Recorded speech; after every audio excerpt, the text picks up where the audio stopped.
ओम शांति। 29 जून 2021।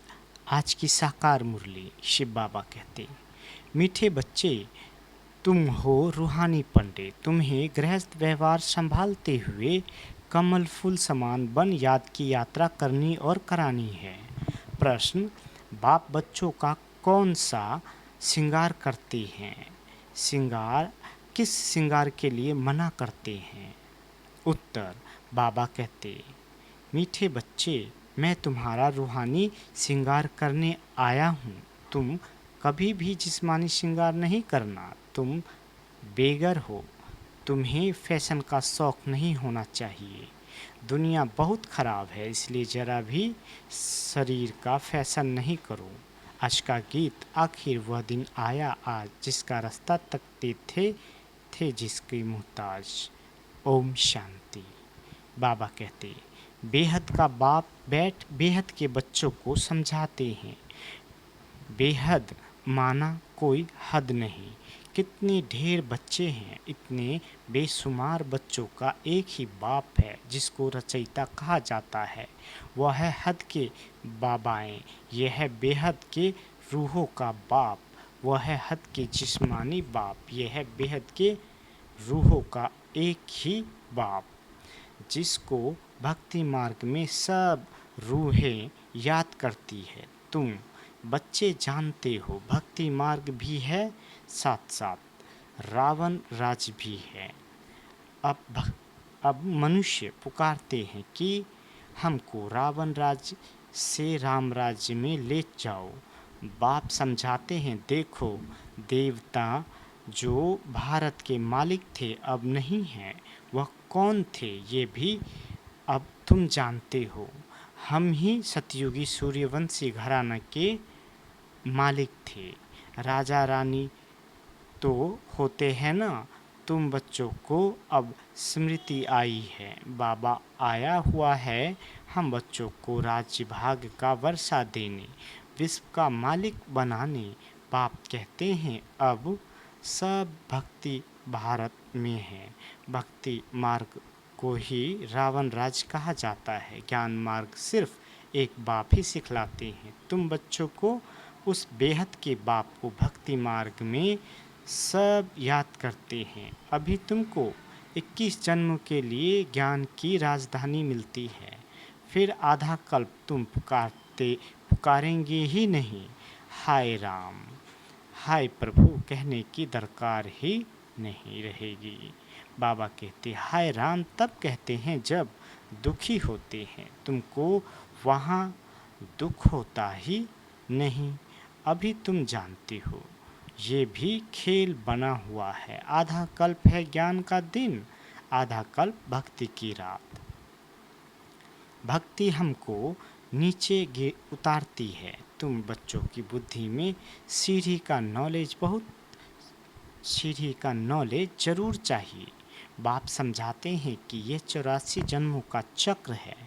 इस चक्र को जानने से तुम चक्रवर्ती राजा बनेंगे। इसलिए बाबा चित्र भी बनवा रहे हैं, जिससे सिद्ध हो कि हम इस चक्र को जानने से 21 जन्म के लिए राज्य भाग लेते हैं।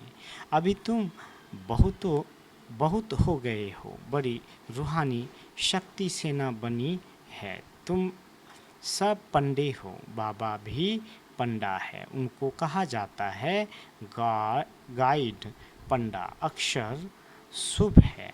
यात्रा पर ले जाने वाले पंडे होते हैं। यात्री जाते हैं तो उनको एक गाइड मिलता है कि उनको ये सब दिखाओ। तीर्थ यात्रा पर भी पंडे मिलते हैं। बाप कहते हैं, जन्म जन्मांतर तीर्थ यात्रा करते आए हो। अमरनाथ पर जाते हैं, तीर्थ पर जाते हैं, परिक्रमा लगाते हैं। वहाँ जाने समय फिर वही याद रहता है। घर बार धंधे धोरी सब दिल हट जाती है। यहाँ तुमको समझाया जाता है, अपने घर गृहस्थ में रहते हुए धंधा धोरी भी करते रहो और फिर गुप्त यात्रा पर रहो। ये कितना अच्छा है।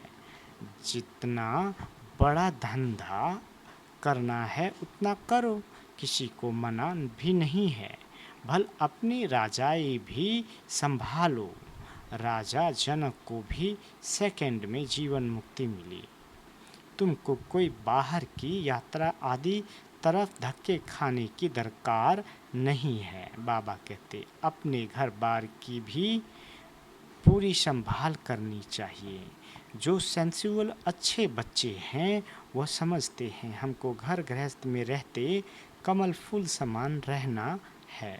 गृहस्थ व्यवहार में तंग नहीं होना चाहिए।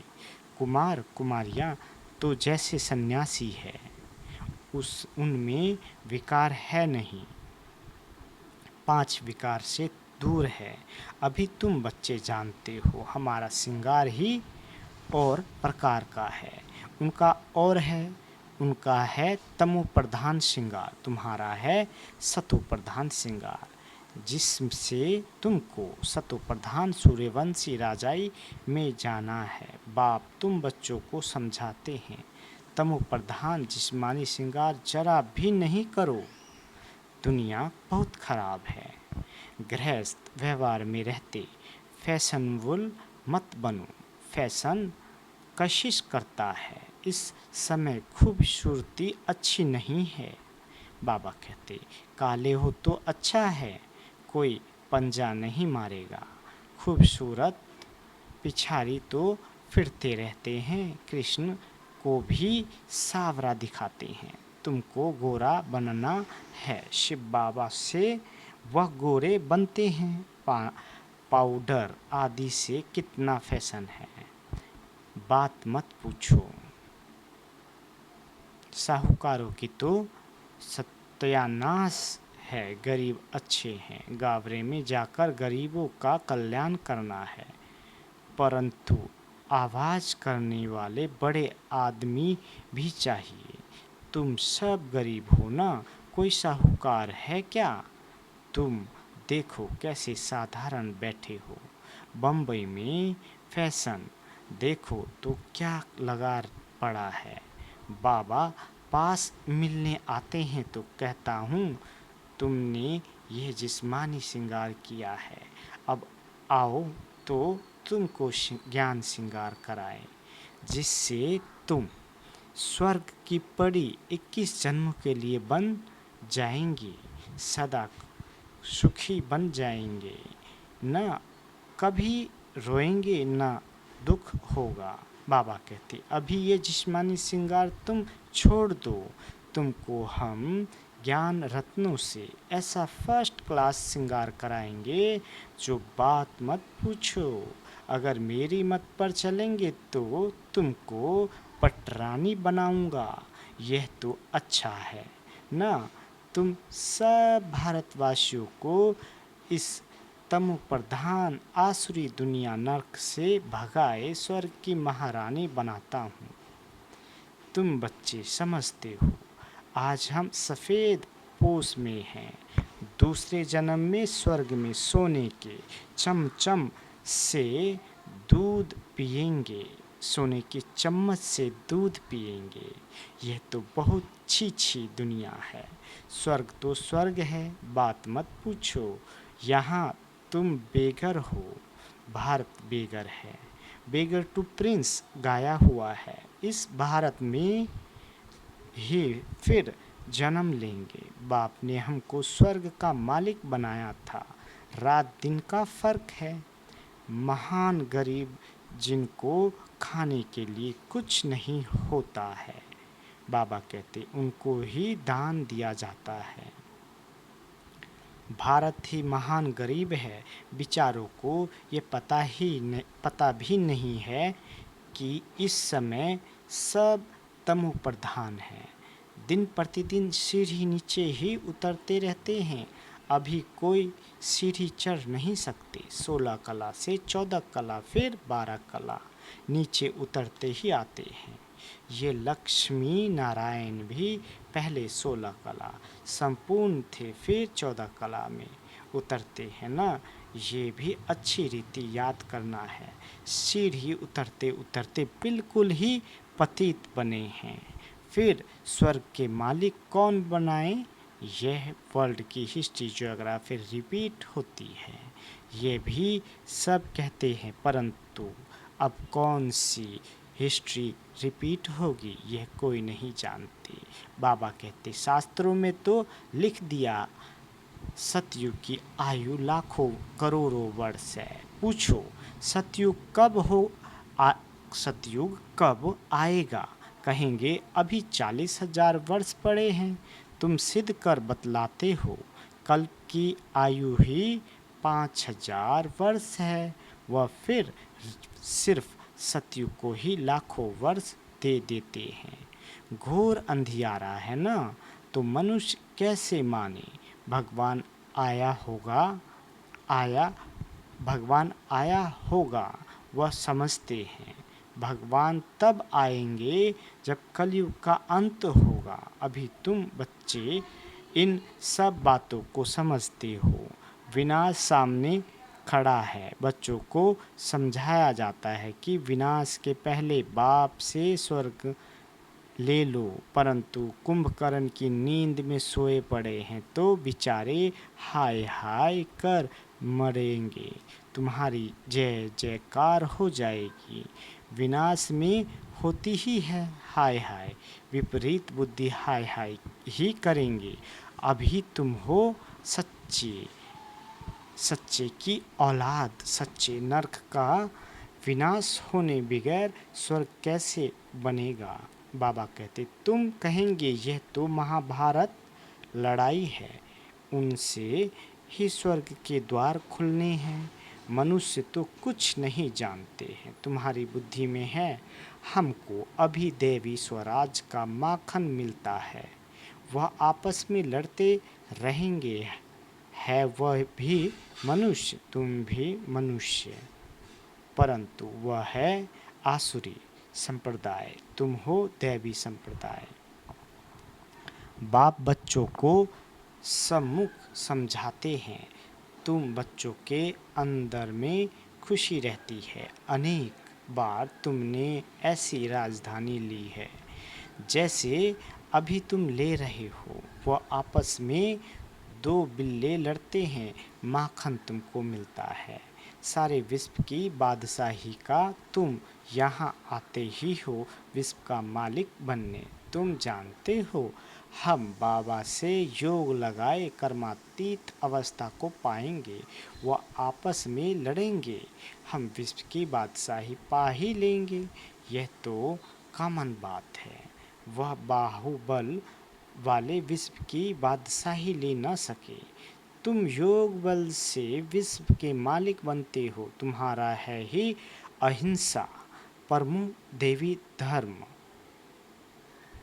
दोनों हिंसाएं वहाँ होती नहीं। काम कटारी की हिंसा सबसे खराब है, जो तुमको आदि मध्य अंत दुख देती है। यह किसी को पता नहीं। रावण राज कब होता है? अभी पुकारते हैं आकर हमको पावन बनाओ, तो जरूर कभी पावन थे ना भारतवासी।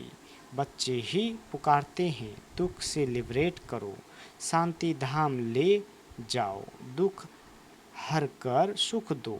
कृष्ण को हरि भी कहते हैं। बाबा हमको हरि के द्वार ले चलो। हरि का द्वार है कृष्णपुरी, यह है कंसपुरी। यह कंसपुरी हमको पसंद नहीं है। माया मच्छंदर का खेल दिखाते हैं। यह तो तुम जानते हो। रावण का राज द्वापर से शुरू होता है।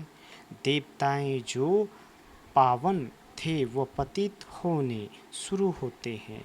इसकी भी कहानियाँ जगन्नाथपुरी में हैं। दुनिया में बड़ा गंध लगा हुआ है। अब हम तो उन सब बातों से निकल परिस्तान में जाते हैं।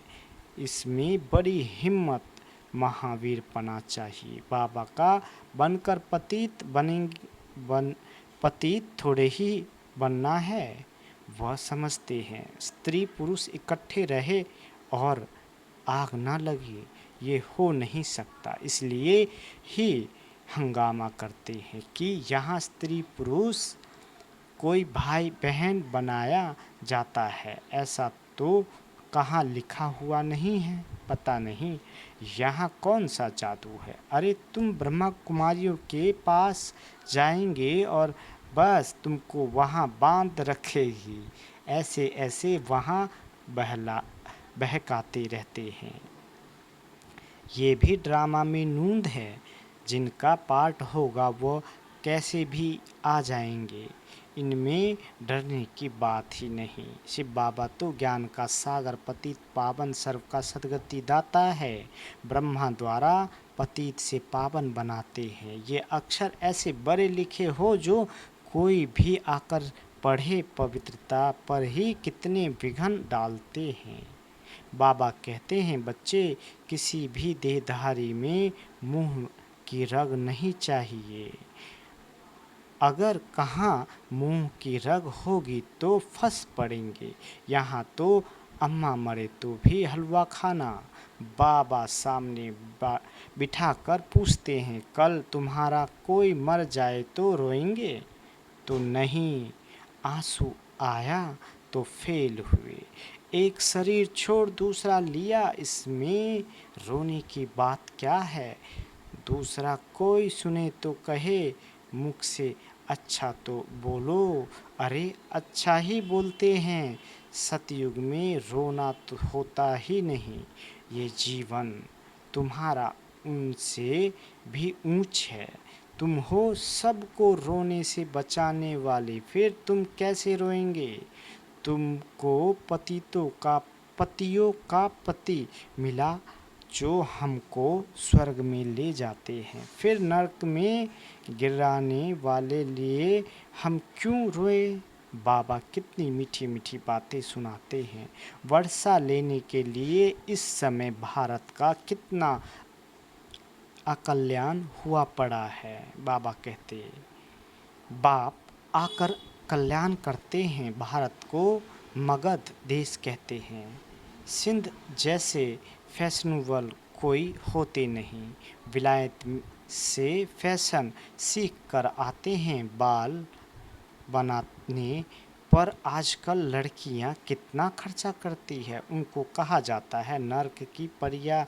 बाप तुमको स्वर्ग की परियां बनाते हैं। कहते हैं हमारे लिए तो यहाँ ही स्वर्ग है, ये सुख तो लेवे, कल क्या होगा हम क्या जाने। ऐसे अनेक विचार वाले आते हैं। अच्छा, मीठे मीठे सिकेल दे बच्चों प्रति माता पिता बाप दादा का याद प्यार और गुड मॉर्निंग। रूहानी बाप की रूहानी बच्चों को नमस्ते। हम रूहानी बच्चों की रूहानी माता पिता बाप दादा को याद प्यार, गुड मॉर्निंग और नमस्ते। मीठे बाबा नमस्ते। धारणा के लिए मुख्य सार। पहला, सच्चा सच्चा रूहानी पंडा बन सबको घर का रास्ता बताना है। शरीर निर्वाह अर्थ धंधा करते याद की यात्रा में रहना है। कार्य व्यवहार में तंग नहीं होना है। दूसरा, ज्ञान श्रृंगार कर स्वयं को स्वर्ग की परी बनाना है। इस तमो प्रधान दुनिया में जिस्मानी श्रृंगार नहीं करना है। कलयुगी फैशन छोड़ देना है। वरदान, न्यारे और प्यारेपन की योग्यता द्वारा लगाव मुक्त बनने वाले सहज योगी भाव। बाबा कहते, सहज योगी जीवन का अनुभव करने के लिए ज्ञान सहित न्यारे बनो। सिर्फ बाहर से न्यारे नहीं बनना, लेकिन मन का लगाव न हो। जितना जो न्यारा बनता उतना प्यारा अवश्य बन जाता है। न्यारी अवस्था प्यारी लगती है। जो बाहर के लगाव से न्यारे नहीं, वह प्यारे बनने के बजाय परेशान होते हैं। इसलिए सहज योगी अर्थात न्यारे और प्यारेपन की योग्यता वाले, सर्व लगाव से मुक्त। स्लोगन, स्वपुरुषार्थ और सेवा के बैलेंस द्वारा बंधन संबंध में बदल जाएगा। अच्छा, ओम शांति।